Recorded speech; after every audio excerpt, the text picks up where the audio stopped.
প্রেম আমাদের জানান দিয়ে আসে না। গতকাল পর্যন্ত যে মানুষটি আমাদের কাছে অচেনা ছিল, আজ তাকে দেখে এক অন্য অনুভূতি হতেই পারে। ভালোবাসা কোনো শর্ত মানে না, বয়স যেখানে একটা সংখ্যা মাত্র। যদিও অসম বয়সের প্রেমকে নানা সময়েই বিভিন্ন কটাক্ষের মুখে পড়তে হয়, কিন্তু যুগলদের তাতে সত্যি কি কারোর কিছু এসে যায়? মনে তো হয় না, কারণ প্রেম যে কোনো কালেই সমাজের বেঁধে দেওয়া গণ্ডিকে মেনে নেননি, আগামীতেও মানবে না। প্রেম যে স্বাধীন, প্রাণ চঞ্চল।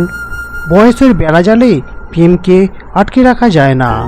বয়সে বড় নারীকে ভালো লাগতেই পারে, বিয়ের বন্ধনে যুক্ত হওয়ার ইচ্ছা হতেই পারে, তবে এই পথে পা বাড়ানোর আগে কয়েকটি বিষয় নিয়ে ভাবতে হবে। না জানলে সংসার সুখের নাও হতে পারে। আসুন তবে জেনে নিই কোন কোন বিষয় মাথায় রাখতে হবে। বিয়ের আগের জীবন আর বিয়ের পরের জীবনের মধ্যে রয়েছে অনেক পার্থক্য, তাই বিয়ে করার আগে অনেক বিষয়ে ভাবতেই হবে। আপনারা কি সত্যি একে অপরের সঙ্গে আজীবন মানিয়ে চলতে পারবেন? এই প্রশ্নটা বারবার নিজেকে করুন। উত্তর যদি হ্যাঁ হয় তাহলে বিয়ে সেরে নিন, আর উত্তর যদি না হয় তাহলে এই পথে আর না এগোনোটাই হবে বুদ্ধিমানের কাজ। প্রতিবেশীদের কথা না হয় ছেড়েই দিলাম, তবে নিজের মা বাবার কাছে আপনি স্থির বয়সের কথাটা বলতে পারবেন তো? আর এই বিষয়টা তাদের সামনে খোলসা হওয়ার পর ঠিক কী ঘটনা ঘটবে তা ভেবে দেখেছেন কি? তাই জীবনে সুখ শান্তি বজায় রাখতে চাইলে আজই এই বিষয়টি নিয়ে একবার ভাবুন, তারপর না হয় বিয়ের পথে এগোনোর স্বপ্ন দেখবেন। অনেক সময় অনেক নারী শুধুমাত্র সময় কাটানোর তাগিদেই সম্পর্কে আসেন, তাই বিয়ে নিয়ে মনের স্বপ্ন দেখার আগে প্রেমিকার মনের কথা জানার চেষ্টা করুন। বুঝতে চেষ্টা করুন তিনি আদৌ এই সম্পর্ক নিয়ে সিরিয়াস, নাকি তার মধ্যে বিয়ে নিয়ে কোনো আগ্রহই নেই।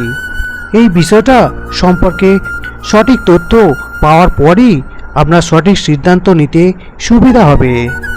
বিয়ে করার আগে সামাজিক দিকটাও মাথায় রাখতে হবে, তাই নিজেকে একবার প্রশ্ন করেই দেখুন, আপনি কি সত্যি সমাজের সব কানাঘুষা এড়িয়ে জীবনের পথে এগিয়ে যেতে পারবেন?